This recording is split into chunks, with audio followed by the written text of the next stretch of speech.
عندنا شركه برودكشن. الشركه دي بتبيع برودكتس معينه، منتجات مختلفه كتيره جدا. وعندنا جوه الشركه 400 ايجنت بيردوا على كولز للعملاء. تمام. العميل بيتكلم بالتليفون، عاوز والله حاجه لها علاقه بفاتوره، حاجه لها علاقه بسبورت، بكومبلين، عنده شكوى، عاوز يسال على سعر حاجه معينه وهكذا. طيب، لو انا عندي 400 ايجنت الرقم ده كبير جدا. لو انا عندي المكالمات طبعا بتتخزن بتتعمل لها سيف، طبعا بتتخزن.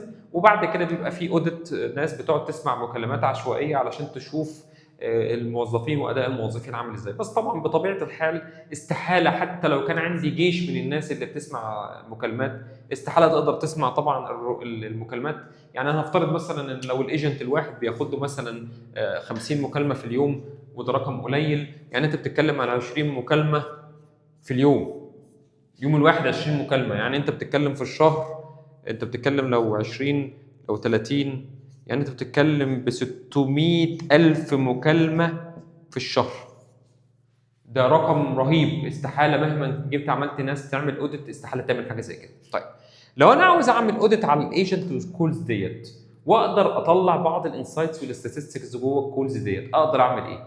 زي ما احنا اتفقنا، وقف الفيديو وفكر معايا. لو انا عندي مايكروسوفت 365 جوه الشركه، ازاي اقدر احل حاجه زي كده؟ وقف، فكر، وارجع لي تاني. طيب، لو انا عندي مايكروسوفت 365، احنا اتفقنا عندنا مايكروسوفت 365 وعاوز اودت على الكولز، اعمل ايه؟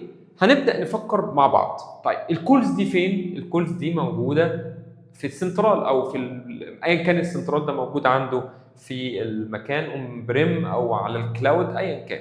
تمام. طيب، هبدا استخدم ايه؟ هبدا استخدم بعض الحاجات اللي جوه مايكروسوفت 365. هنستخدم الشير بوينت، هنستخدم الباور اوتوميت، هنستخدم الاي اي. تمام. طيب، هنعمل ايه؟ اول حاجه، اول ما الكول عندنا تو اوبشنز، يا اما هنعمل انتجريشن ما بين الشير بوينت والمكان اللي بيتخزن فيه الكولز، بمجرد ما الكولز تحصل وتعمل لها سيف تتبعت على طول على الايه؟ على الشير بوينت. ده الاوبشن الاولاني وده الاوبتيمم. طب لو انا مش هقدر انتجريت وارمي الكلام ده، خلاص هنبدا نعمل كل يوم بالليل او كل يوم او كل يومين ايا كان، هنبدا ناخد الكولز ديت كوبي، نرفعها على الشير بوينت. بمجرد ما الشير بوينت يستقبل الكول، هيبدا يبعتها بالباور اوتوميت للاي اي. الاي اي هيبدا يسمع المكالمه. تمام.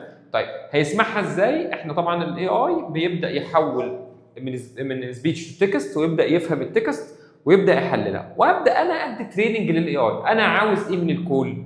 انا عاوز مثلا عاوز اليست كل سيرفيس، كل مكالمه كانت انهي تبع انهي سيرفيس مثلا. فاجي في اخر اليوم انا كان عندي مثلا 1000 مكالمه بيلنج، 1000 مكالمه شكوى، عندي مثلا 10000 مكالمه ناس بتسال على اسعار. بقى في اخر الشهر انا عندي انسايتس او statistics بالظبط العملاء عاوزه مني ايه. تمام. لما انا عندي 600000 مكالمه، لو انا قدرت احل ال 600000 مكالمه ده، انا نقلت الشركه اصلا في حته ثانيه. انا بقيت عارف العميل عاوز ايه، لان مهما كان انا مش هقدر فولو اب او اسمع كل الكولز. تمام.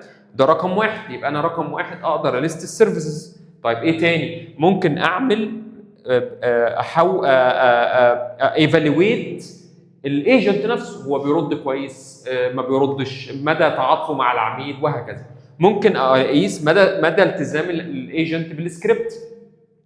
طب ازاي الكلام ده؟ هدي الاي اي السكريبت الاساسي، وهو اوتوماتيك هيتابع الايجنت ويشوف هو رد بناء على السكريبت ولا لا. ممكن اشوف الايجنت بيرد برودكت نولوجي كويسه ولا لا. يعني هل هو بيرد صح ولا بيرد غلط؟ طب انا هعرف منين؟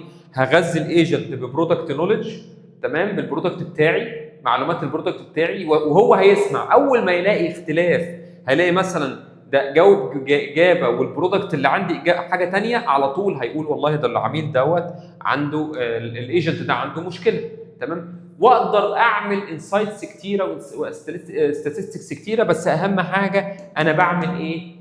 بترين الاي اي. طبعا التريننج ده مش معنى ان انا هقعد اترينه كتير، هو الاي اي سمارت انف في الحاجه زي كده، بس احنا بنترينه عشان نقول له انت تعمل ايه. طيب، فين بقى هنا دور الباور اوتوميت في الموضوع؟ الباور اوتوميت رقم واحد هو اول ما الايجنت بيبعت اول ما السنترال يبعت الفايل على الشير بوينت، الباور اوتوميت بياخده يبدا يبعته للايجنت. الايجنت بقى هنا يبدا يعمل بعض الاكشن، يطلع بعض الانسايتس دي ممكن تتبعت للباور اوتوميت. بمعنى مثلا على سبيل المثال المكالمه من ضمن ال 20000 مكالمه، العميل كان زعلان ومتضايق جدا والايجنت شتمه مثلا، تمام، مشكله كبيره.